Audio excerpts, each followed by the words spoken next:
গুম ও নির্যাতনের মামলায় শেখ হাসিনা এবং ডিজিএফআই এর সাবেক ৫ মহাপরিচালক সহ ১৩ জনের বিরুদ্ধে মামলার অভিযোগ গঠনের বিষয়ে আদেশ আজ আন্তর্জাতিক অপরাধ ট্রাইব্যুনাল এই আদেশ দেবেন।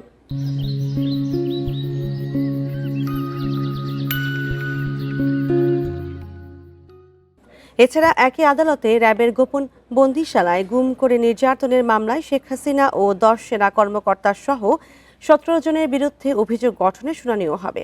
এদিকে জুলাই অভ্যুত্থানে রাজধানীর রামপুরা ও বাড্ডা এলাকায় ২৮ জনকে হত্যা মামলায় ২ সেনা কর্মকর্তা সহ ৪ জনের বিরুদ্ধে চার্জ গঠনের শুনানি আজ। এই ৩ মামলায় গ্রেপ্তার ১৫ সেনা কর্মকর্তাকে সকালে সেনানিবাসের অস্থায়ী কারাগার থেকে ট্রাইব্যুনালে হাজির করা হয়। এছাড়া ট্রাইব্যুনাল ২-এ সাভারে আশুলিয়ায় ৬ মরদেহ পোড়ানো সহ ৭ জনকে হত্যা মামলায় সাবেক এমপি সাইফুল ইসলাম সহ ১৬ জনের বিরুদ্ধে সাক্ষ্য গ্রহণ চলছে। আর এ নিয়ে আরও জানাতে ট্রাইব্যুনাল চত্বর থেকে যোগ দিচ্ছেন সহকর্মী জাহিদুল বাশার। গুমের মামলায় চার্জ গঠনের বিষয়ে আদেশ কখন হতে পারে এবং অন্য মামলা দুটোর বিষয়ে সবশেষ কি তথ্য আছে আপনার কাছে জানাবেন? ধন্যবাদ। দেখুন, আজকে গুমের মামলাই এই ট্রাইব্যুনালে আছে। সেই দুটি মামলারই আসামিদেরকে যারা গ্রেপ্তার তাদেরকে আনা হয়েছে এবং একই সাথে জুলাই আন্দোলনে বাড্ডা রামপুরা এলাকায় ২৮ জনকে হত্যা মামলা, আরেকটি মামলায় ২ জন সেনা কর্মকর্তা গ্রেপ্তার। তাদেরকে মোট আজকে কিন্তু ১৫ সেনা কর্মকর্তা সবাইকে আনা হয়েছে।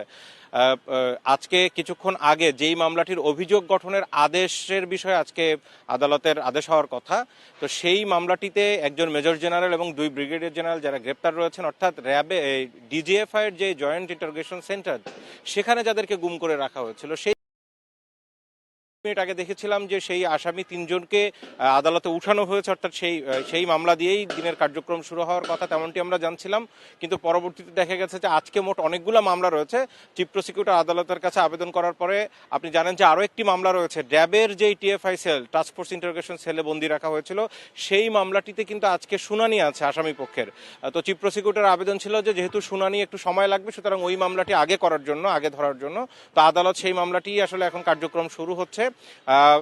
তার মানে হচ্ছে এখন র্যাবের যে মামলায় অভিযোগ দ্বিতীয়তম দিনে হওয়ার কথা, সেটি শুনানি এরই মধ্যে শুরু হয়ে যাওয়ার কথা আমি যতটুকু ধারণা করছি, কারণ আসামিদেরকে উঠানো হয়েছে এবং আদেশের বিষয়, অভিযোগ গঠনের আদেশের বিষয়, সেটি হয়তো কিছুক্ষণ পরে হবে, এই মামলার পরে। দেখুন, আজকের এই যে ২ মামলা, গুমের মামলা, এখানে কিন্তু শেখ হাসিনা আসামি রয়েছেন, তার নিরাপত্তা উপদেষ্টা তারেক সিদ্দিকও আসামি রয়েছেন। এইসব মামলায় রাষ্ট্রপক্ষ থেকে যেটি বলা হয়েছে, তাদের কাছে যথেষ্ট প্রমাণ রয়েছে। কারণ হলো, যাদের অভিযোগের ভিত্তিতে এই মামলা, তারা বিভিন্ন সময়ে এই সমস্ত আয়নাঘর বা গোপন বন্দিশালায় বছরের পর বছর গুম ছিলেন এবং তারা নির্যাতন শিকার, গুমের পরবর্তীতে এই ট্রাইব্যুনালে এখানে অভিযোগ দাখিল করেছেন। এরকম ব্যক্তিদের অভিযোগের ভিত্তিতে এই মামলা। সুতরাং সেই জায়গায় বলছেন যে তাদের কাছে যাদের বিরুদ্ধে মামলা করা হয়েছে বা আসামি, সেনা কর্মকর্তা সহ অন্যদের বিরুদ্ধে যথেষ্ট সাক্ষ্য প্রমাণ রয়েছে। অপরদিকে আমরা দেখেছি যে আসামি পক্ষের যারা আইনজীবী রয়েছেন, তাদের দাবি হচ্ছে এখানে অনেক আসামি আছেন যারা আসলে এই গুমের সাথে সংশ্লিষ্টও নয়।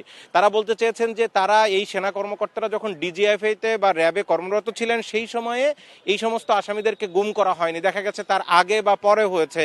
তো সেই জায়গায় তাদের দায় আসতে পারে না, এটি হচ্ছে আসামি পক্ষের বক্তব্য। কিন্তু রাষ্ট্রপক্ষ বলে চলমান অপরাধের প্রক্রিয়া, কারণ হচ্ছে যখনই গুম করা হোক, পরবর্তীতে কেউ যদি সেই ইউনিটের দায়িত্ব পালন করে অথবা তিনি যদি জানেন যে তার অধীনস্থ কেউ এই ধরনের অপরাধের সাথে জড়িত, তিনি যদি সেই ব্যবস্থা না নেন, সেই অপরাধ লাঘবের জন্য যদি কোনো ব্যবস্থা না নেন, তাহলে সেই সমান দোষী বা তিনিও দায়ী থাকবেন।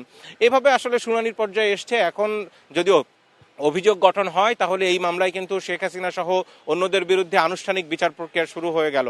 সুতরাং আমরা এখন অপেক্ষায় আছি যে আদালত কি আদেশ দেয় সেটির বিষয়ে। পরের বুলেটিনে নিশ্চয়ই আমরা আরো বিস্তারিত জানতে পারবো যে আদালতের। জি, ধন্যবাদ। ট্রাইব্যুনাল চত্বর থেকে জানাচ্ছিলেন সহকর্মী জাহিদুল বাশার।